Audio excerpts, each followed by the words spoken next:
Hello, welcome back to my channel. ఏం లేదండి, పొద్దున్న లేవగానే నేను చేసే పని ఏంటంటే పొయ్యి కట్టుకొని దానికి బొట్లు పెట్టుకోవడం అనమాట.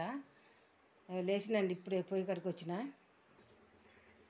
చూడండి, ఇలా నీట్గా తయారు చేసుకోవాలండి పొయ్యిని. లక్ష్మీదేవి వస్తుంది. మనం పొయ్యిని ఫస్ట్ కాలకృత్యాలు తీర్చుకున్నాకనే మనం వంట రూమ్లోకి రావాలి. వంట రూమ్లోకి వచ్చినాక మనం చేసే మొదటి పని ఇది. మొత్తం నీట్గా కడుక్కోవాలండి. నీట్గా కడుక్కొని కుంకుమ పసుపుతో బొట్లు పెట్టుకుంటే మనకి లక్ష్మీదేవి ఎల్లప్పుడు ఉంటుంది. మనము ఇలా నీట్గా చేసేసుకుంటానండి. అంతా ఇట్లా చేసుకున్నాకనే నాకు మనసుని పడుతుంది. చూసారండి, ఇలా నీట్గా చేసేస్తుంది.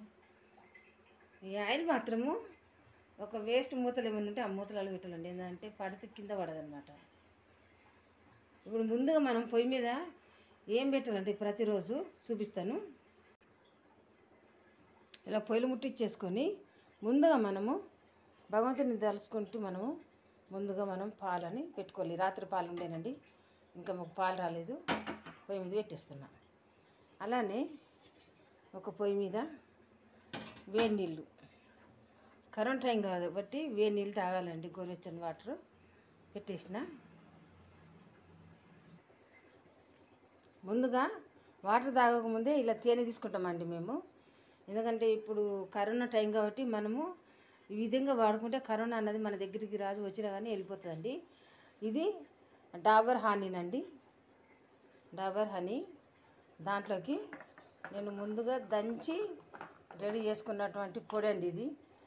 ఇది సొంటి మిరియాల పొడి. చూసారండి, హనీ వేసి సొంటి మిరియాల పొడి చూపించినాను కదండి, వేసాను. దగ్గర పావు టీ స్పూన్ వేసినానండి సొంటి మిరియాల పొడి.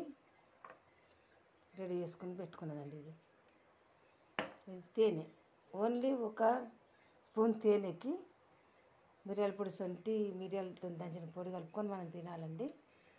మనం బయటకు పోయినా కానీ మనకు రక్ష అన్నమాట. ఇది మనకి ఏ వైరస్ కూడా లోనికి పోదు. లోనికి పోయినా మనం ఇది నాకితే చచ్చిపోతుంది.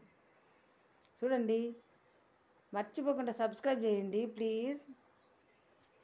షేర్ చేయండి, లైక్ చేయండి, కామెంట్ పెట్టండి. ఉంటానండి, బాయ్.